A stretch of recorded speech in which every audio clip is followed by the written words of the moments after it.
कैसे हो आप सब। एक बार फिर से आपका स्वागत है मेरा दूरदर्शन मेरा विद्यालय में। आशा करता हूँ आपको जो ये घर पर विद्यालय का अनुभव मिल रहा है उसे आप बहुत एंजॉय कर रहे होंगे और एंजॉयमेंट के साथ आपकी पढ़ाई भी हो रही होगी। आप सभी ने अपना कॉपी और कलम तो ले ही लिया होगा, तो इस कक्षा में भी अगर आपके मन में आज के विषय को लेकर कोई भी सवाल या फिर जिज्ञासा आए तो नोट कर लीजिएगा। आइए देखते हैं आज के एपिसोड में हम क्या क्या पढ़ने वाले हैं। आज के एपिसोड में हम कक्षा 9 के गणित का पाठ संख्या पद्धति के बारे में पढ़ेंगे और उसके बाद हम सामाजिक विज्ञान के इतिहास के फ्रांसीसी क्रांति के बारे में जानेंगे। कक्षा 9वीं की पढ़ाई होने के बाद हम एक कहानी देखेंगे जिसका शीर्षक है हंसना जरूरी है, द हाहा कंपनी, और देखेंगे कि क्या है यह द हाहा कंपनी।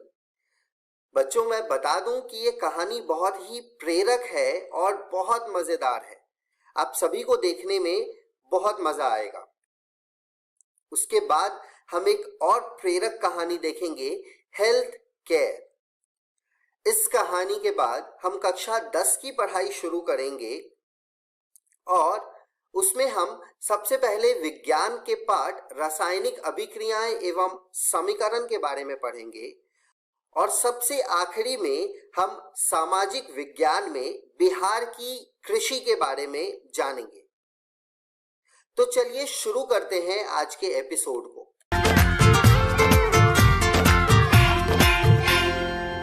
नमस्कार दोस्तों, आज हम पाठ संख्या पद्धति का भाग 3 पढ़ेंगे। हमने हमारी पिछली वीडियो में पढ़ा था वास्तविक संख्याएं और उनके दशमलव के साथ वास्तविक संख्याओं का संख्या रेखा पर निरूपण।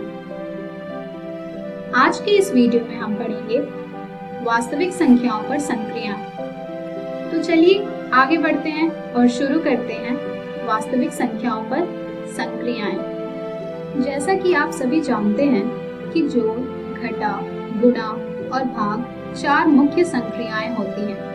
अब हम इन 4 संक्रियाओं को वास्तविक संख्या पर प्रयोग करके देखेंगे कि हमें किस प्रकार की संख्या मिलती है। हमने यहाँ वास्तविक संख्या की 3 स्थिति ली है। पहली स्थिति है जब दोनों संख्याएं परिमेय संख्याएं होंगी। तो चलिए देखते हैं जब हम 2 परिमेय संख्या पर संक्रियाएं लगाएंगे तो हमें किस प्रकार की संख्या मिलेगी। चलिए उदाहरण से स्पष्ट करते हैं। मान लीजिए हमने 2 परिमेय संख्या 3 और 6/5 लिया है जिस पर हमने जोड़ संक्रिया लगाया है, तो हमें अंक मिला है 21/5 जो कि एक परिमेय संख्या है। उसी प्रकार हमने दूसरा उदाहरण लिया है 6 और 6/5 का, जहाँ ये दोनों संख्या परिमेय संख्या है और इस पर हमने घटा संक्रिया का प्रयोग किया है। तब हमें 24/5 संख्या मिली है जो कि एक परिमेय संख्या है। उसी प्रकार हमने तीसरा उदाहरण लिया है 35 और 6/5 का, जहाँ पर ये दोनों संख्या परिमेय संख्या है और इन पर हमने गुणा संक्रिया का प्रयोग किया है, तो हमें मिला है 42 जो कि एक परिमेय संख्या है। इसी प्रकार हमने एक और उदाहरण लिया है 2 और 1/2 का, जहाँ ये दोनों संख्या परिमेय संख्या है और इस पर संक्रिया हमने भाग लिया है, तो हमें अंक मिला है 4 जो कि एक परिमेय संख्या है। तो हमने इस स्थिति में क्या देखा? हमने इस स्थिति में यह देखा कि जब हम 2 परिमेय संख्याओं के बीच संक्रियाएं जोड़, घटा, गुणा, भाग का प्रयोग करेंगे तो हमें जो संख्या मिलेगी वो भी एक परिमेय संख्या होगी। अब हम बढ़ते हैं हमारी दूसरी स्थिति की तरफ, जहां हमने एक परिमेय संख्या ली है और दूसरी अपरिमेय संख्या। चलिए कुछ उदाहरण देखते हैं। 3 और वर्गमूल 2। यहाँ पर 3 एक परिमेय संख्या है और वर्गमूल 2 एक अपरिमेय संख्या। इस पर हमने जोड़ संक्रिया लगाया है, जिसका मान ज्ञात करने पर हमें जो संख्या मिलेगी वह भी एक अपरिमेय संख्या होगी। उसी प्रकार हमने दूसरा उदाहरण लिया है 6/5 का और वर्गमूल 3 का। यहाँ पर 6/5 एक परिमेय संख्या है और वर्गमूल 3 अपरिमेय संख्या। इस पर हमने संक्रिया घटा का प्रयोग किया है। जब हम इसका मान ज्ञात करेंगे तो हमें जो संख्या मिलेगी वह एक अपरिमेय संख्या होगी।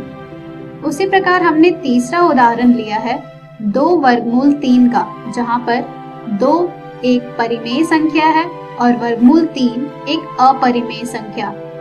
यहाँ पर हमने संक्रिया गुणा का प्रयोग किया है। जब हम इसका मान ज्ञात करेंगे तो हमें जो संख्या मिलेगी वह भी एक अपरिमेय संख्या होगी।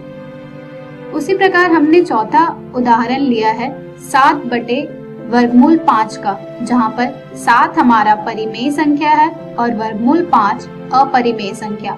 जब हम इसका मान ज्ञात करेंगे तो हमें जो संख्या मिलेगी वह एक अपरिमेय संख्या होगी। तो इस स्थिति में हमने क्या देखा?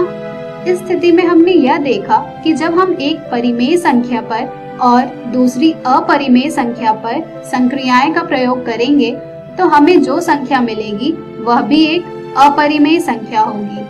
अब हम बढ़ते हैं हमारी तीसरी स्थिति की तरफ, जहां हमने दोनों संख्याएं अपरिमेय संख्या ली है। चलिए कुछ उदाहरण देखते हैं। वर्गमूल 2 जोड़ वर्गमूल 2।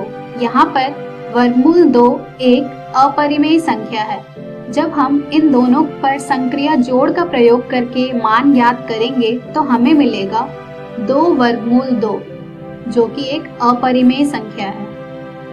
उसी प्रकार हमने दूसरा उदाहरण लिया है वर्गमूल 3 का, जिस पर हमने घटा संक्रिया का प्रयोग किया है। जब हम घटा संक्रिया का प्रयोग करके मान ज्ञात करेंगे तो हमें मिलेगा 0, जो कि एक परिमेय संख्या है। उसी प्रकार हमने तीसरा उदाहरण लिया है वर्गमूल 5 गुणे वर्गमूल 3 का, जिसका मान हम ज्ञात करेंगे तो हमें मिलेगा वर्गमूल 15, जो कि एक अपरिमेय संख्या है। उसी प्रकार हमने चौथा उदाहरण लिया है वर्गमूल 7 बटे वर्गमूल 7। जब हम इसका मान ज्ञात करेंगे तो हमें मिलेगा 1, जो कि एक परिमेय संख्या है। इस स्थिति में हमने क्या देखा? इस स्थिति में हमने देखा कि जब हम 2 अपरिमेय संख्या पर संक्रिया जोड़, घटा, गुणा, भाग का प्रयोग करेंगे तो हमें परिमेय संख्या भी मिल सकती है और अपरिमेय संख्या भी। चलिए अब हम वर्गमूल 3.5 को ज्यामितीय रूप से प्राप्त करते हैं। सबसे पहले आप एक रेखा AB खींचेंगे जो कि 3.5 एकक की होगी। अब आप बिंदु B से 1 एकक की दूरी पर चिन्ह लगाएंगे और उसे बिंदु C मान लेंगे। अब हमारी रेखा AC हो जाएगी 4.5 एकक। अब हम AC का मध्य बिंदु ज्ञात करेंगे और उसे बिंदु O मान लेंगे। अब हम O को केंद्र और OC को त्रिज्या मानकर एक अर्धवृत्त बनाएंगे। अब AC पर लंब एक ऐसी रेखा खींचेंगे जो B से होकर अर्धवृत्त को D पर काटती हो। तब हमारा BD जो हो जाएगा वो होगा वर्गमूल 3.5। आप सोच रहे होंगे कैसे? चलिए सिद्ध करते हैं। हमारे अर्धवृत्त की त्रिज्या है 4.5 बटे 2, जो कि हो जाएगा 2.25 एकक, और OA, OD, OC एक त्रिज्या है जो कि बराबर होगी 2.25 एकक के। यदि आप इस आकृति को ध्यान से देखें तो आपको OBD एक समकोण त्रिभुज दिखेगा, जहां OB हमारा आधार है, BD लंब और OD कर्ण है। हमारा OB बराबर है 3.5 घटा 4.5 बटे 2 एकक के, जो कि हो जाएगा 1.25 एकक। हम पाइथागोरस प्रमेय द्वारा BD की लंबाई ज्ञात कर सकते हैं, जो कि होगा वर्गमूल OD वर्ग घटा OB वर्ग, जो कि हमें मिलेगा वर्गमूल 2.25 का वर्ग घटा 1.25 का वर्ग, जिससे हमें मिलेगा वर्गमूल 3.5, जो कि हमारे BD की लंबाई है। इस प्रकार हमने वर्गमूल 3.5 को निरूपित कर लिया। अब हम बढ़ते हैं वर्गमूलों से संबंधित कुछ सर्वसमीकाएं की तरफ। मान लीजिए A और B वास्तविक संख्याएं हैं, तब वर्गमूल ए बी बराबर होगा वर्गमूल ए गुणे वर्गमूल बी के। आइए उदाहरण देखते हैं। वर्गमूल 6 को हम लिख सकते हैं वर्गमूल 3 गुणे 2, जो कि हो जाएगा वर्गमूल 3 गुणे वर्गमूल 2। हम वर्गमूल a बटे b को लिख सकते हैं वर्गमूल a बटे वर्गमूल b। चलिए एक उदाहरण देखते हैं। वर्गमूल 2 बटे 3 को यहाँ पर हमने लिखा है वर्गमूल 2 बटे वर्गमूल 3। हम वर्गमूल a जोड़ वर्गमूल b गुणे वर्गमूल a घटा वर्गमूल b को लिख सकते हैं a घटा b। चलिए एक उदाहरण देखते हैं। वर्गमूल 3 जोड़ वर्गमूल 2 गुणे वर्गमूल 3 घटा वर्गमूल 2, जो कि हो जाएगा वर्गमूल 3 का वर्ग घटा वर्गमूल 2 का वर्ग, जिसे ज्ञात करने पर हमें मिलेगा 3 घटा 2 यानी 1। अब हम बढ़ते हैं हमारी अगली सर्वसमीका की तरफ, जो कि है a जोड़ वर्गमूल b गुणे a घटा वर्गमूल b, जिसे हम लिख सकते हैं a का वर्ग घटा b। आइए इसके एक उदाहरण देखते हैं।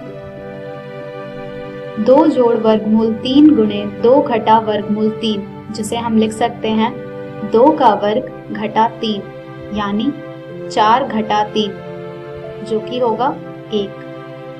अब हम बढ़ते हैं हमारी अगली सर्वसमीका की तरफ, जो कि है वर्गमूल a जोड़ वर्गमूल b गुणे वर्गमूल c जोड़ वर्गमूल d, जो कि सरलीकरण करने के बाद हमें मिलेगा वर्गमूल a गुणे वर्गमूल c जोड़ वर्गमूल d जोड़ वर्गमूल b गुणे वर्गमूल c जोड़ वर्गमूल d, जिसे हम लिख सकते हैं वर्गमूल ac जोड़ वर्गमूल ad जोड़ वर्गमूल bc जोड़ वर्गमूल bd।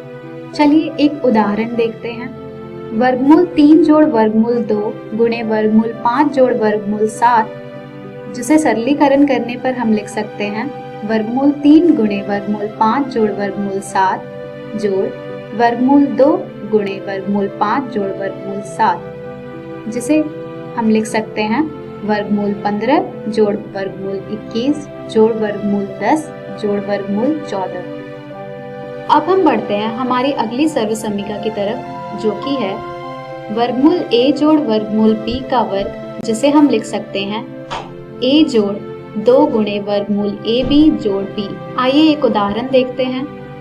वर्गमूल 3 जोड़ वर्गमूल 2 का वर्ग को हम लिख सकते हैं वर्गमूल 3 का वर्ग जोड़ 2 गुणे वर्गमूल 6 जोड़ वर्गमूल 2 का वर्ग, यानी 3 जोड़ 2 वर्गमूल 6 जोड़ 2, जिसे हल करने पर हमें मिलेगा 5 जोड़ 2 वर्गमूल 6। तो ये सभी थे वर्गमूलों से संबंधित सर्वसमीकाएं।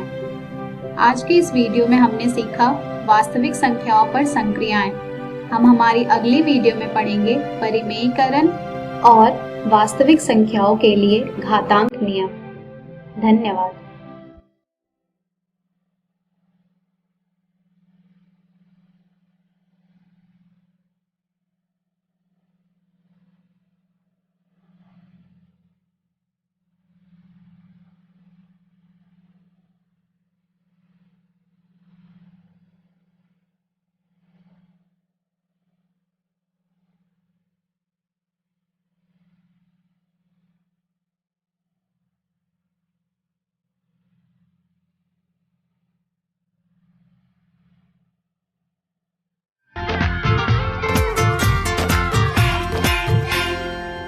हेलो दोस्तों, ये है इतिहास के पाठ 3 फ्रांस की क्रांति का दूसरा भाग। इस वीडियो में हम जानेंगे कि फ्रांसीसी क्रांति के सैनिक, धार्मिक, बौद्धिक और विदेशी कारण क्या थे। जैसा कि आपको याद होगा, इस पाठ के पिछले वीडियो में हम क्रांति के राजनैतिक, आर्थिक और सामाजिक कारणों के बारे में पढ़ चुके हैं। तो चलिए शुरू करते हैं और जानते हैं इस क्रांति के सैनिक कारण। दोस्तों, जैसा कि हमने पिछले वीडियो में पढ़ा था कि राज्य के पदों की नियुक्ति में असमानता थी, उसी तरह सेना के पदों की नियुक्ति में भी असमानता थी। सेना में निचले पदों पर किसानों को रखा जाता था और इनका शोषण किया जाता था। इन्हें कम वेतन, कठोर अनुशासन और खराब भोजन आदि दिया जाता था। और वहीं दूसरी ओर ऊंचे पद कुलीन वर्ग के लिए सुरक्षित किए जाते थे। अपनी खराब आर्थिक और सामाजिक स्थिति के चलते फ्रांस की सेना ने आगे चलकर क्रांतिकारियों का साथ दिया, राजा का नहीं। चलिए अब देखते हैं फ्रांसीसी क्रांति के धार्मिक कार्य। दोस्तों, फ्रांस में इस समय भाषण, लेखन, विचारों की अभिव्यक्ति के साथ साथ धार्मिक स्वतंत्रता का भी अभाव था। यहाँ का राज धर्म था कैथोलिक धर्म और दूसरा धर्म प्रोटेस्टेंट धर्म को मानने वाले लोगों को कठोर सजा दी जाती थी। कैथोलिक और प्रोटेस्टेंट धर्म ईसाई धर्म की दो अलग शाखाएं हैं। हमने इन दो शाखाओं के बारे में अमेरिकी स्वतंत्रता संग्राम के पाठ में भी कुछ जाना था। इस धार्मिक स्वतंत्रता के अभाव के साथ साथ यहाँ पर व्यक्तिगत स्वतंत्रता भी नहीं थी। इस काल में एक आश्चर्यचकित करने वाला कानून था, जिसके अनुसार राजा या उसका कोई भी आदमी किसी भी व्यक्ति को गिरफ्तार कर सकता था। इस बिना अभियोग की गिरफ्तारी के वारंट को लेटर्स द कैचेट कहा जाता था। दोस्तों, ये तो हुए धार्मिक और व्यक्तिगत कारण। चलिए अब देखते हैं इस क्रांति के बौद्धिक कारण क्या थे। दोस्तों, फ्रांसीसी क्रांति को मध्यवर्गीय क्रांति भी कहा जाता है। ऐसा इसलिए क्योंकि इस क्रांति में मध्यम वर्ग के लोगों की अहम भूमिका रही थी। इस मध्यम वर्ग में शिक्षित वर्ग भी आता था। शिक्षित वर्ग के लोगों ने राजनीतिक, सामाजिक, आर्थिक और धार्मिक दोषों का पर्दाफाश किया और लोगों को राजतंत्र के प्रति जागरूक किया। दोस्तों, फ्रांसीसी क्रांति से कुछ ऐसे बुद्धिजीवी निकले जिनके विचार आगे चलकर बहुत ही ज्यादा प्रमाणित भी हुए। चलिए ऐसे ही बुद्धिजीवियों के बारे में कुछ जानते हैं। सबसे पहले हम बात करेंगे मॉन्टेस्क्यू की। मॉन्टेस्क्यू ने एक पुस्तक लिखी जिसका नाम था विधि की आत्मा। दोस्तों, इस पुस्तक को अंग्रेजी में कहते हैं द स्पिरिट ऑफ लॉज। इस पुस्तक में मॉन्टेस्क्यू ने सरकार के 3 अंगों कार्यपालिका, विधायकी और न्यायपालिका के बारे में बात की। इसी के साथ साथ इस पुस्तक में उन्होंने शक्ति पृथक्करण का सिद्धांत भी रचा। चलिए अब हम बात करते हैं वोल्टेयर की। वोल्टेयर ने चर्च, समाज और राजतंत्र के दोषों का पर्दाफाश किया। लेकिन दोस्तों, वोल्टेयर क्रांतिकारी होते हुए भी जनतंत्र के पक्ष में नहीं थे, लेकिन वे मानते थे कि राजतंत्र प्रजाहित में होना चाहिए और फ्रांस की राजतंत्र की नीतियों में सुधार होना चाहिए। अब हम बात करते हैं उस बुद्धिजीवी की जो फ्रांस के समाज में पूरी तरह से परिवर्तन चाहते थे। इनका नाम था रूसो। दोस्तों, रूसो ने एक पुस्तक लिखी जिसका नाम था सामाजिक संविधा। इसे अंग्रेजी में सोशल कॉन्ट्रैक्ट के नाम से जाना जाता है। इस पुस्तक में रूसो ने व्यक्ति द्वारा निर्मित संस्था और सामान्य इच्छा, जिसे वो जनरल विल कहते हैं, उसे सबसे ऊंचा माना। दोस्तों, रूसो जनतंत्र का समर्थन करते थे। इन बुद्धिजीवियों में एक नाम था दिदरो। दिदरो के बृहद ज्ञानकोश के लेखों ने फ्रांस में क्रांतिकारी विचारों का प्रसार किया। इसी के साथ साथ 2 अर्थशास्त्रियों ने, जिनके नाम थे क्वेजनो और तुर्गो, समाज में आर्थिक शोषण और आर्थिक नियंत्रण की आलोचना करी और मुक्त व्यापार का समर्थन किया। दोस्तों, हमने पिछले पाठ में पढ़ा था कि मुक्त व्यापार को लेज़र फेयर भी कहते हैं, जिसका सिद्धांत एडम स्मिथ ने रचा था। ये तो हुए बौद्धिक कारण। चलिए अब देखते हैं फ्रांसीसी क्रांति के विदेशी कारण क्या थे। सबसे पहला कारण था इंग्लैंड की गौरवपूर्ण क्रांति। सन 1688 में इंग्लैंड की महान क्रांति हुई, जिसे हम अंग्रेजी में ग्लोरियस रेवोल्यूशन भी कहते हैं। इस क्रांति के द्वारा इंग्लैंड में वैधानिक शासन की स्थापना हुई। इंग्लैंड में हुई शासन व्यवस्था के परिवर्तन से फ्रांस को भी राजनीतिक परिवर्तन का मार्ग मिला। इस क्रांति का अगला विदेशी कारण था अमेरिकी स्वतंत्रता संग्राम। दोस्तों, जैसा कि हमने पहले भी पढ़ा कि अमेरिकी स्वतंत्रता संग्राम में फ्रांस ने अमेरिका का साथ दिया और इंग्लैंड के विरुद्ध लड़ाई करी और अमेरिका में स्थित 13 उपनिवेशों को आज़ादी दिलाई। अमेरिकी स्वतंत्रता संग्राम के बाद अमेरिका में गणतंत्र स्थापित हुआ। इससे प्रेरणा लेते हुए फ्रांस में भी जनता में राजतंत्र के प्रति जागरूकता आई। जैसा कि हमने पहले पढ़ा, अमेरिकी स्वतंत्रता संग्राम के कारण ही फ्रांस की आर्थिक व्यवस्था गड़बड़ा गई और उसे संभालना मुश्किल हो गया। यह फ्रांस की क्रांति का तत्कालीन कारण बना। चलिए दोस्तों, आज के इस वीडियो में बस इतना ही। मैं आशा करती हूँ कि आज हमने जो भी पढ़ा आपको समझ आया होगा। चलिए देखें आज इस वीडियो में हमने क्या सीखा।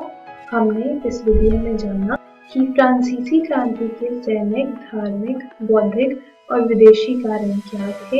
हमने मॉन्टेस्क्यू, वोल्टेयर, रूसो, दिदरो आदि नामक बुद्धिजीवियों के बारे में भी जाना। दोस्तों, आप घर जाकर अपने इतिहास की पुस्तक इतिहास की दुनिया में से पार्ट 3 फ्रांस की क्रांति जरूर पढ़िएगा। अगले वीडियो में हम बात करेंगे कि फ्रांसीसी क्रांति का घटनाक्रम क्या था और आतंक का राज्य किसे कहते थे। धन्यवाद। हेलो दोस्तों, ये है इतिहास के पार्ट 3 फ्रांस की क्रांति के दूसरे भाग का डेली टेक्स्ट। आपका पहला प्रश्न है, राज्य के सभी बड़े पद किस वर्ग के लिए सुरक्षित किए जाते थे? पादरी, कुलीन, व्यापारी या किसान?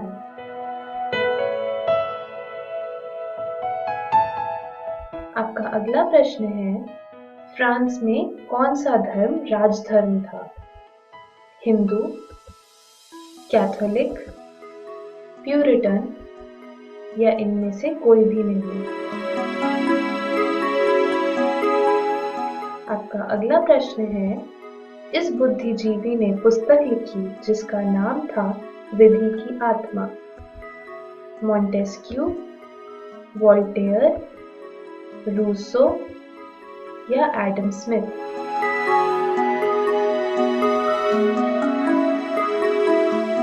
आपका अगला प्रश्न है, इंग्लैंड की गौरवपूर्ण क्रांति किस साल में हुई थी?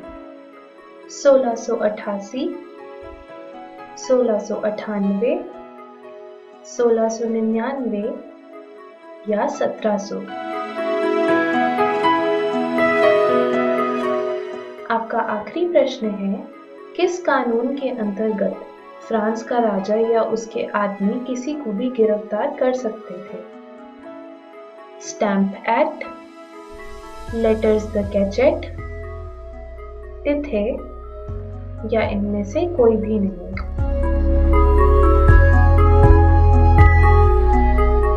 चलिए इन सभी प्रश्नों का सही उत्तर जानते हैं।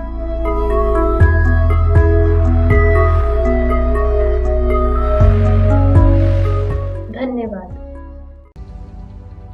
कोरोना से डरे नहीं, एहतियात बरतें। वैसे तो स्वच्छता और व्यक्तिगत साफ सफाई हर समय जरूरी है, लेकिन अभी कोरोना महामारी फैलने के दौर में यह एकदम आवश्यक हो गई है। बस यह जानने की जरूरत है कि साफ सफाई करने के दौरान आप किन बातों के प्रति विशेष तौर पर सजग रहें। आइए इसे बिंदुवार समझ लें। हाथ को अच्छी तरह से साबुन पानी या हैंड वॉश से कम 20 सेकंड तक धोएं या अल्कोहल सैनिटाइजर से साफ करें। होटल या किसी कार्यालय में जाएं तो वहां उपलब्ध हैंड वॉशिंग प्रोटोकॉल के अनुसार अपने हाथों को साफ करें। कोरोना संक्रमित या कोरोना संदिग्ध व्यक्ति या खांस छींक रहे व्यक्ति से कम 1 मीटर की दूरी बनाए रखें। भीड़ भाड़ में मास्क लगाए रखें या मुंह नाक को ढक कर रखें। यदि घर में कोरोना संक्रमित व्यक्ति क्वारंटाइन में है तो उसके व्यक्तिगत उपयोग की चीजों जैसे बर्तन, ग्लास, कप, तौलिया, बिस्तर का इस्तेमाल न करें। फर्श और अन्य सतहों को घर में रोजाना प्रयोग किए जाने वाले ब्लीच घोल या फिनाइल से साफ करते रहें। शौचालय को भी घर में रोजाना प्रयोग किए जाने वाले ब्लीच घोल या फिनाइल से साफ करते रहें। ऑनलाइन सामान मंगाने पर डिलीवरी करने वाले व्यक्ति नियमित आने वाले घरेलू सामान जैसे दूध, अखबार इत्यादि के लिए सुरक्षात्मक तरीके अपनाएं। बस, ट्रेन, ऑटो, टैक्सी, दुकान के काउंटर के संपर्क में आने पर भी एहतियात बरतें। जनहित में जारी राज्य स्वास्थ्य समिति बिहार। अधिक जानकारी के लिए संपर्क करें टोल फ्री नंबर 104। चलिए बच्चों, आज की कहानी पढ़ते हैं जिसका शीर्षक है हंसना जरूरी है, द हा हा कंपनी, और देखते हैं कि क्या है यह द हा हा कंपनी।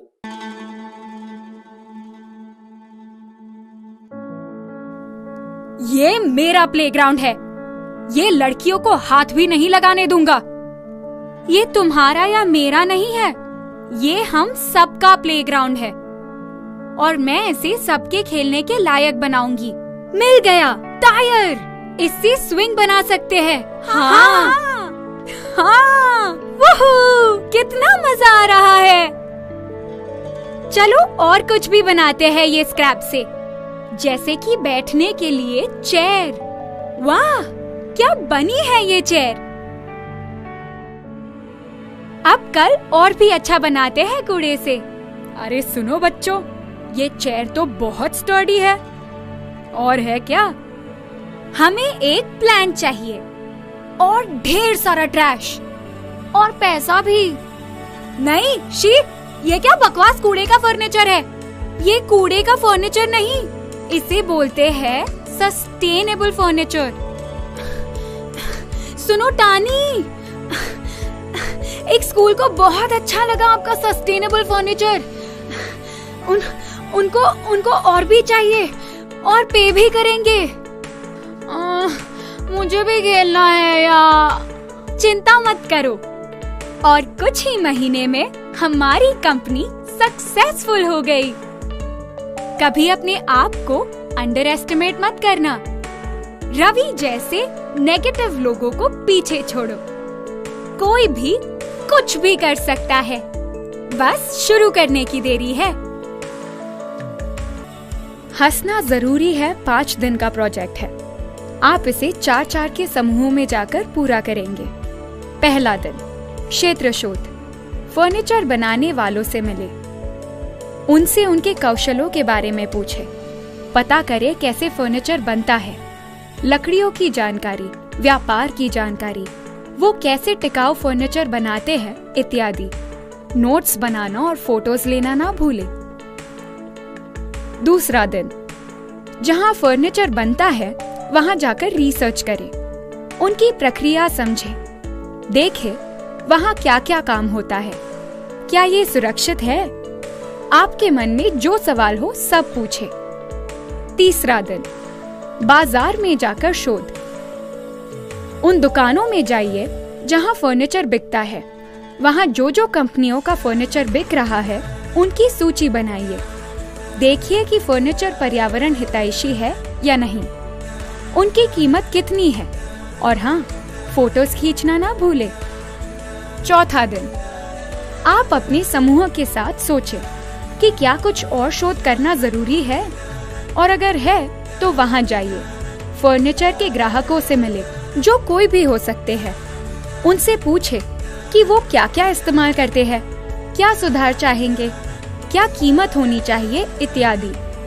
5वां दिन, अपनी व्यापार की योजना लिखिए। सब साथ मिलकर अपना रिसर्च प्रोजेक्ट कंप्लीट करें और उसे चेक करने के लिए अपने शिक्षक को दे।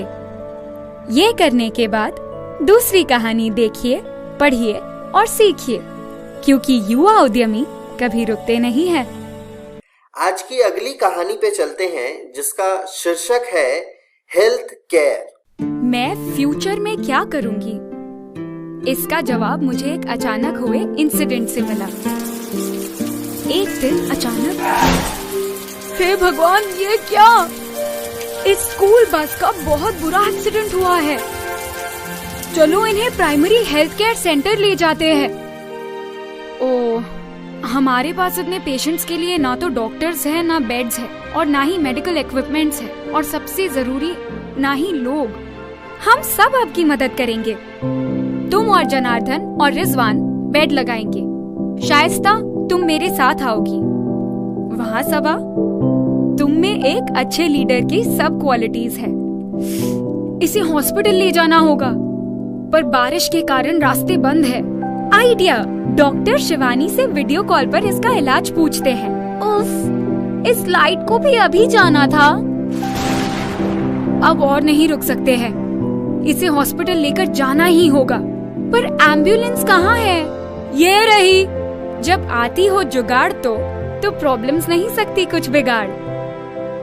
आज आप लोगों की सूझबूझ ने चिंटू को बचा लिया।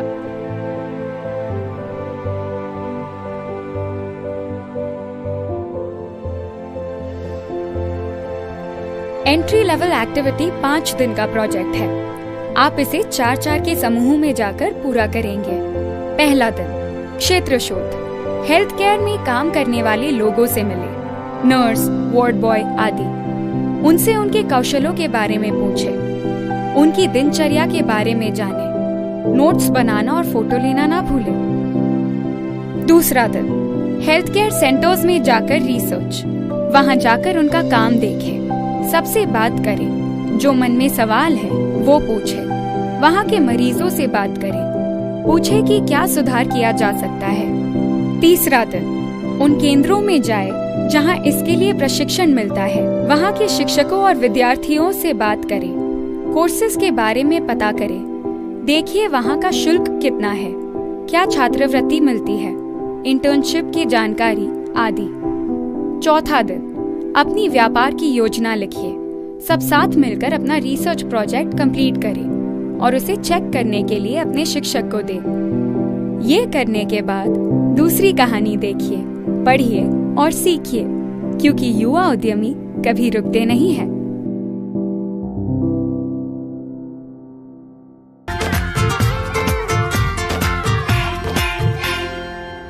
नमस्कार दोस्तों, आज हम रासायनिक अभिक्रियाएं एवं समीकरण का चौथा भाग करेंगे।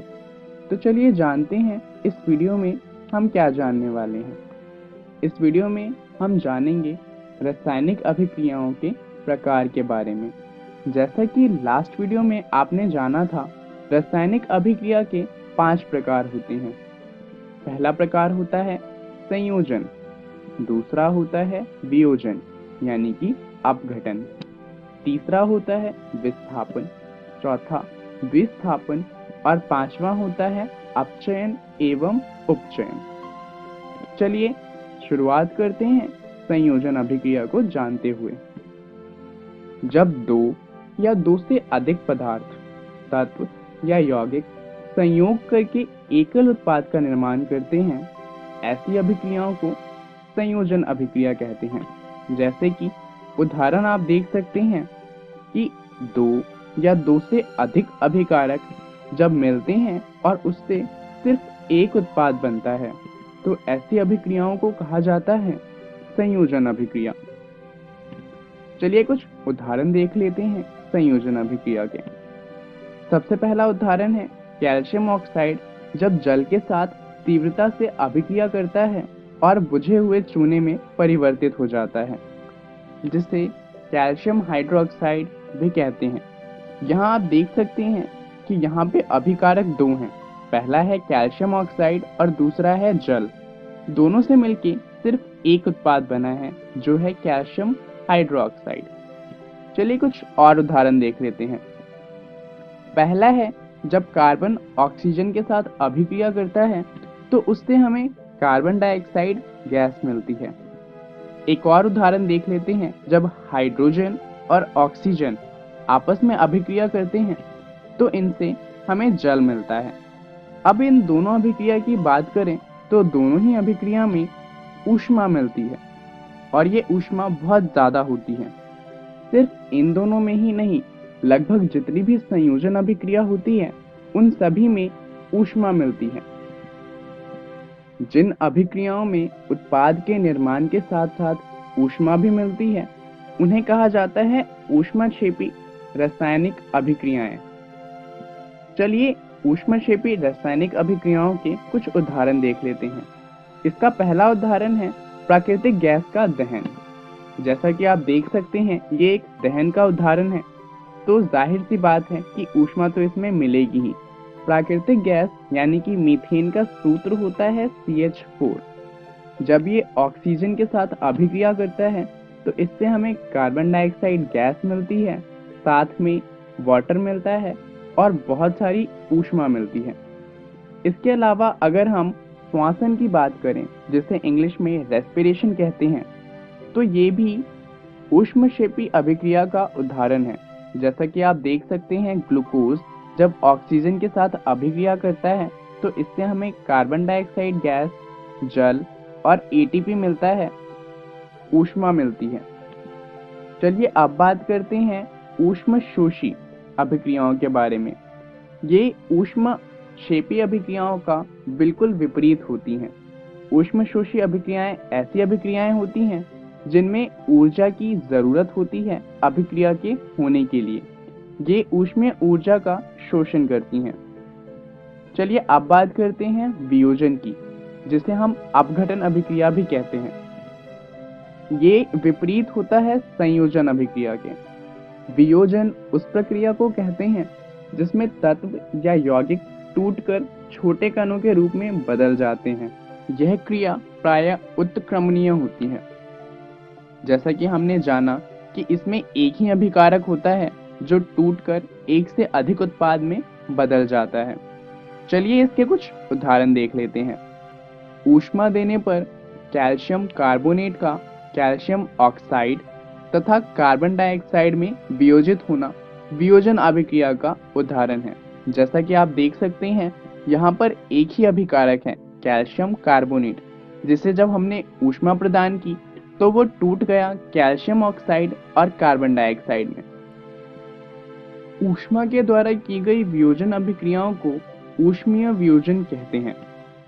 इसके उदाहरण देख लेते हैं। लेड नाइट्रेट को जब ऊष्मा प्रदान की तो वो लेड ऑक्साइड, नाइट्रोजन ऑक्साइड और ऑक्सीजन गैस में टूट जाता है। ये एक ऊष्मीय वियोजन का उदाहरण है। चलिए अब बात करते हैं विस्थापन अभिक्रिया की।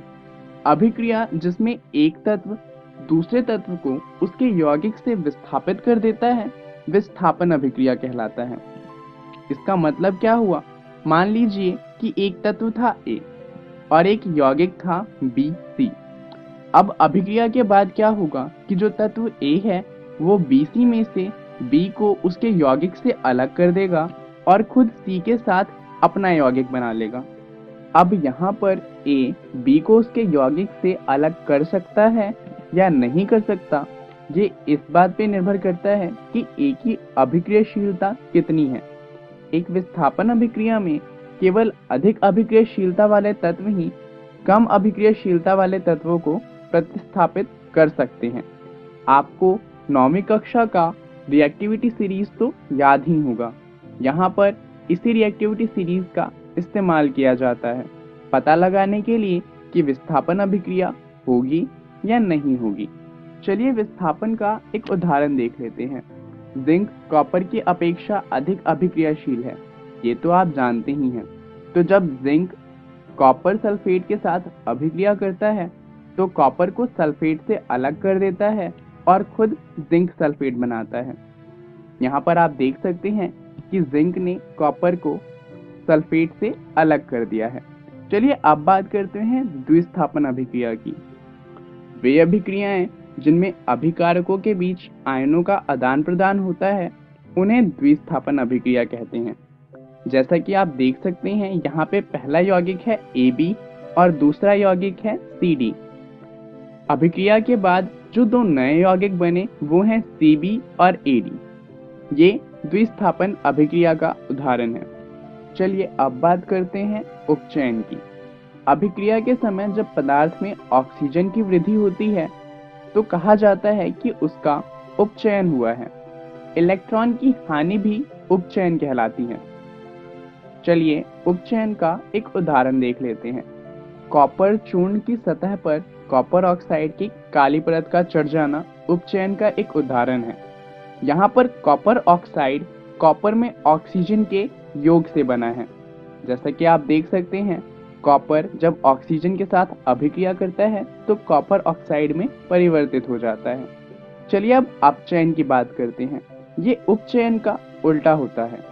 जब अभिक्रिया में किसी पदार्थ में ऑक्सीजन का ह्रास होता है तो कहा जाता है कि उसका अपचयन हुआ है, और इलेक्ट्रॉन की वृद्धि भी कहलाती है कि अपचयन हुआ है। चलिए अपचयन का एक उदाहरण देख लेते हैं। जब गर्म कॉपर ऑक्साइड के ऊपर हाइड्रोजन गैस प्रवाहित की जाती है तो वो काले रंग के कॉपर से भूरे रंग के कॉपर में परिवर्तित हो जाता है। ये अपचयन का एक उदाहरण है। तो चलिए जानते हैं कि इस वीडियो में हमने क्या क्या सीखा। हमने रासायनिक अभिक्रियाओं के प्रकार के बारे में जाना। चलिए देखते हैं कि अगली वीडियो में हम क्या जानने वाले हैं। इसके बाद जो वीडियो आएगी उसमें हम रेडॉक्स अभिक्रिया के बारे में जानेंगे। धन्यवाद।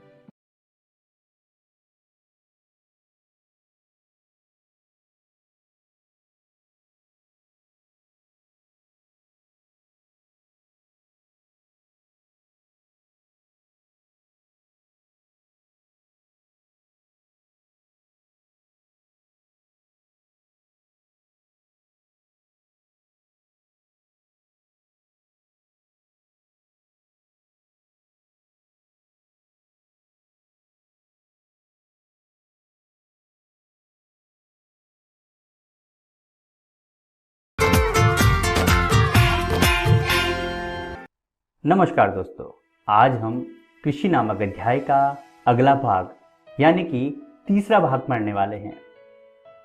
इस अध्याय के पिछले भाग में हमने कृषि के प्रकारों के बारे में चर्चा की। इसके बाद रबी की फसल, खरीफ की फसल और जायद की फसल के बारे में भी अध्ययन किया। उसी कड़ी को आगे बढ़ाते हुए आज हम भारत की मुख्य फसलों में चावल और गेहूं की चर्चा करेंगे। उसके बाद मोटे अनाजों पर भी एक नज़र डालेंगे। तो चलिए शुरू करते हैं आज का अध्याय। दोस्तों, भारत में अनेकों प्रकार की कृषि की जाती है। भारत की जनसंख्या का एक बहुत बड़ा भाग कृषि पर निर्भर है। भारत में कृषि की विविधता को प्रभावित करने वाले प्रमुख कारक हैं वर्षा की मात्रा, मिट्टी के प्रकार और कृषि की विभिन्न पद्धतियाँ। इनके फलस्वरूप भारत में अनेकों फसलें उगाई जाती हैं। तो चलिए भारत की उन फसलों के बारे में चर्चा करते हैं। सबसे पहले बात करते हैं चावल की। दोस्तों, चावल हमारे देश की मुख्य खाद्यान्न फसल है जिस पर अधिकांश जनसंख्या निर्भर करती है। विश्व का लगभग 22% चावल क्षेत्र भारत में है। चावल उत्पादन में भारत का विश्व में दूसरा स्थान है। दोस्तों, चावल की उपज के लिए अधिक तापमान की आवश्यकता होती है। इसके लिए कम से कम 24 डिग्री सेंटीग्रेड तापमान की आवश्यकता होती है। बोते समय 21 डिग्री सेल्सियस, बढ़ते समय 24 डिग्री सेल्सियस तथा पकते समय कम से कम 27 डिग्री सेल्सियस तापमान की आवश्यकता होती है। साथ ही इसकी फसल के लिए 125 सेंटीमीटर से 200 सेंटीमीटर वर्षा की आवश्यकता होती है। यदि इससे कम वर्षा हो तो वहां पर सिंचाई की सहायता से फसल उगाई जाती है। चावल की खेती के लिए अत्यंत उपजाऊ जलोढ़ मिट्टी की आवश्यकता होती है। इसकी मिट्टी छिकायुक्त दोमट होनी चाहिए ताकि पौधे की जड़ अच्छी तरह विकसित हो सके। इसकी कृषि में मानव श्रम की अधिक आवश्यकता होती है। खेत की तैयारी से लेकर रोपनी कटनी तक का कार्य मानव श्रम द्वारा ही होता है। दोस्तों, भारत का अधिकांश चावल जलोढ़ मिट्टी के क्षेत्र में तथा तलछटी एवं तटीय क्षेत्रों में उत्पन्न किया जाता है।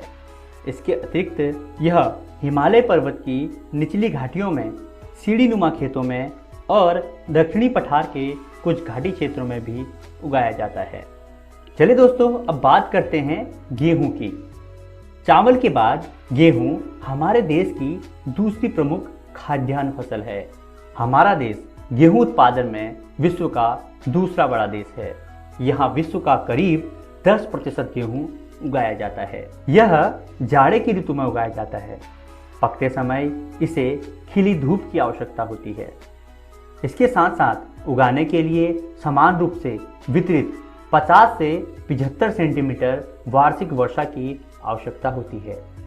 100 सेंटीमीटर से अधिक वार्षिक वर्षा वाले क्षेत्र में इसकी खेती नहीं की जा सकती। सिंचाई की सहायता से गेहूं 20 सेंटीमीटर वार्षिक वर्षा वाले क्षेत्र में भी उगाया जा सकता है। दोस्तों, भारत में गेहूं सबसे ज़्यादा पंजाब, हरियाणा और उत्तर प्रदेश से प्राप्त किया जाता है। उत्तर प्रदेश देश का सबसे बड़ा गेहूं उत्पादक राज्य है। यहाँ देश का लगभग 1/3 गेहूं पैदा किया जाता है। आइए दोस्तों, अब बात कर लेते हैं मोटे अनाजों की। ज्वार, बाजरा और रागी देश के प्रमुख मोटे अनाज हैं। इनमें प्रचुर मात्रा में कई पोषक तत्व पाए जाते हैं। जैसे रागी में प्रचुर मात्रा में लोहा, कैल्शियम, सूक्ष्म पोषक और भूसी मिलती है। आइए सबसे पहले बात कर लेते हैं ज्वार की। भारत में चावल और गेहूं के बाद ज्वार सबसे प्रमुख खाद्य फसल है। इसे उन क्षेत्रों में बोया जाता है जहां चावल और गेहूं की खेती नहीं की जा सकती है। यह वर्षा पर निर्भर कृषि है। इसमें सिंचाई की व्यवस्था उपलब्ध नहीं होती। इसका सबसे बड़ा उत्पादक राज्य महाराष्ट्र है, जो 51% ज्वार पैदा करता है। कर्नाटक, आंध्र प्रदेश और मध्य प्रदेश इसके अन्य उत्पादक राज्य हैं। इससे भारत का 10% खाद्यान्न उपलब्ध होता है। भारत का 75% ज्वार पठारी भागों में पैदा किया जाता है। आइए दोस्तों, अब बात कर लेते हैं बाजरे की। भारत की कुल कृषिगत भूमि के 7% भूमि पर बाजरा उगाया जाता है। निर्धन लोगों और पशुओं का यह प्रमुख आहार है। यह बलुआ और उथली काली मिट्टी पर उगाया जाता है। बाजरे का सबसे बड़ा उत्पादक राज्य गुजरात है। आइए दोस्तों, अब बात करते हैं रागी की। यह शुष्क प्रदेश की फसल है। यह लाल, काली, बलुआ दोमट और उथली काली मिट्टी पर अच्छी तरह उगाया जाता है। कर्नाटक इसका सबसे बड़ा उत्पादक राज्य है। इसके बाद तमिलनाडु दूसरा प्रमुख उत्पादक राज्य है। आइए दोस्तों, अब बात करते हैं मकई की। यह भी एक अन्य महत्वपूर्ण अनाज है जो मनुष्य के भोजन और पशुओं के चारे के रूप में प्रयोग किया जाता है। इसमें ग्लूकोज तथा मंड होता है। यह एक खरीफ फसल है। इसे 21 से 27 डिग्री तापमान तथा 75 सेंटीमीटर वर्षा की आवश्यकता होती है। इसके लिए जलोढ़ मिट्टी ज़्यादा उपयुक्त मानी जाती है। यह भारत के 3.6% कृषिगत भूमि पर उपजाया जाता है। कर्नाटक, उत्तर प्रदेश, बिहार और आंध्र प्रदेश इसके प्रमुख उत्पादक क्षेत्र हैं। चलिए दोस्तों, अब देख लेते हैं आज की इस वीडियो में हमने क्या क्या सीखा। आज हमने भारत की मुख्य फसलें चावल और गेहूं की चर्चा की। उसके बाद मोटे अनाजों के बारे में भी हमने जाना। अगली वीडियो में हम इसी अध्याय का अगला भाग पढ़ेंगे, जिसके अंतर्गत अन्य महत्वपूर्ण फसलों के बारे में जानते हुए बागवानी फसलें और अखाद्य फसलों के बारे में चर्चा करेंगे और साथ ही रेशेदार फसलों के बारे में भी जानकारी प्राप्त करेंगे। आशा करते हैं आपको यह वीडियो बहुत पसंद आई होगी। तो मिलते हैं अगली वीडियो में। धन्यवाद। कृषि। पहला प्रश्न है, चावल को पकते समय कितने तापमान की आवश्यकता है? 22 degree centigrade, 25 degree centigrade, 27 degree centigrade, 29 degree centigrade. गेहूं के उत्पादन में भारत का विश्व में कौन सा स्थान है? पहला, दूसरा, तीसरा, चौथा। भारत में ज्वार सबसे ज़्यादा किस राज्य में पैदा किया जाता है? बिहार, पंजाब, महाराष्ट्र, कर्नाटक। भारत में बाजरा कुल कृषिगत भूमि के कितने भाग में बोया जाता है? 10%, 9%, 8%, 7%। ग्लूकोज तथा मंड की प्रचुर मात्रा किस फसल में होती है? ज्वार, मकई, बाजरा, इनमें से कोई नहीं। इनके सही उत्तर हैं कोरोना वायरस जैसी महामारी से बचाव के लिए देश भर में लॉकडाउन है। बच्चों को सुरक्षित रखने के लिए विद्यालय बंद किए गए हैं। इस परिस्थिति में आपका मोबाइल ही आपका विद्यालय बन सकता है। जी हाँ, बिहार सरकार के शिक्षा विभाग ने यूनिसेफ और इकोवेशन के साथ मिलकर उन्नयन ऐप मेरा मोबाइल मेरा विद्यालय की शुरुआत की है। इस ऐप पर आप कक्षा 6 से 12 तक के पाठ्यक्रम को पढ़ सकते हैं। सिर्फ पढ़ ही नहीं सकते, बल्कि आपको पढ़ते समय अगर किसी भी तरह की कोई परेशानी आती है या फिर मन में कोई सवाल आता है तो इस ऐप पर आप अपने सवाल भी पूछ सकते हैं, जिसका जवाब उस विषय के विशेषज्ञ द्वारा दिया जाएगा। तो प्ले स्टोर से अभी डाउनलोड करें उन्नयन ऐप मेरा मोबाइल मेरा विद्यालय और अपने मोबाइल से ही अपने विद्यालय का अनुभव पाएं, वो भी बिल्कुल निशुल्क। घर पर रहें, सुरक्षित रहें, स्वस्थ रहें, पढ़ते रहें, आगे बढ़ते रहें, क्योंकि चाहे कोई भी स्थिति हो, शिक्षा हर बच्चे का अधिकार है। बिहार शिक्षा परियोजना की एक पहल। आशा करता हूं कि आज के एपिसोड में आपको जो भी बातें बताई गई हो उसे आप समझ पाए होंगे और जरूरी बातों को अपनी कॉपी में नोट भी किया होगा। आपको एपिसोड के शुरुआत में भी बोला गया था कि आप अपने सवालों को भी नोट कीजिएगा। आप इन सभी सवालों को उन्नयन ऐप पर पोस्ट करके अपना जवाब पा सकते हैं और यदि आपके पास मोबाइल या इंटरनेट नहीं है तो आप स्क्रीन पर दिए गए नंबर पर भी अपना सवाल पूछ सकते हैं। नंबर नोट कीजिए। पहला नंबर है 970-951-9929 और दूसरा नंबर है 9025592475। आप हमें ईमेल भी कर सकते हैं। ईमेल आईडी नोट कर लीजिए, biharunnyan@gmail.com, biharunnyan@gmail.com, biharunnyan@gmail.com। तो बच्चों, मिलते हैं अगले एपिसोड में, जिसमें हम कुछ और रोचक पाठ को पढ़ेंगे जो कि कक्षा 9 और कक्षा 10वीं के होंगे। और आज की तरह हम कुछ कहानियां भी देखेंगे, कुछ प्रेरक कहानियां। मेरा दूरदर्शन मेरा विद्यालय के आज के एपिसोड में इतना ही।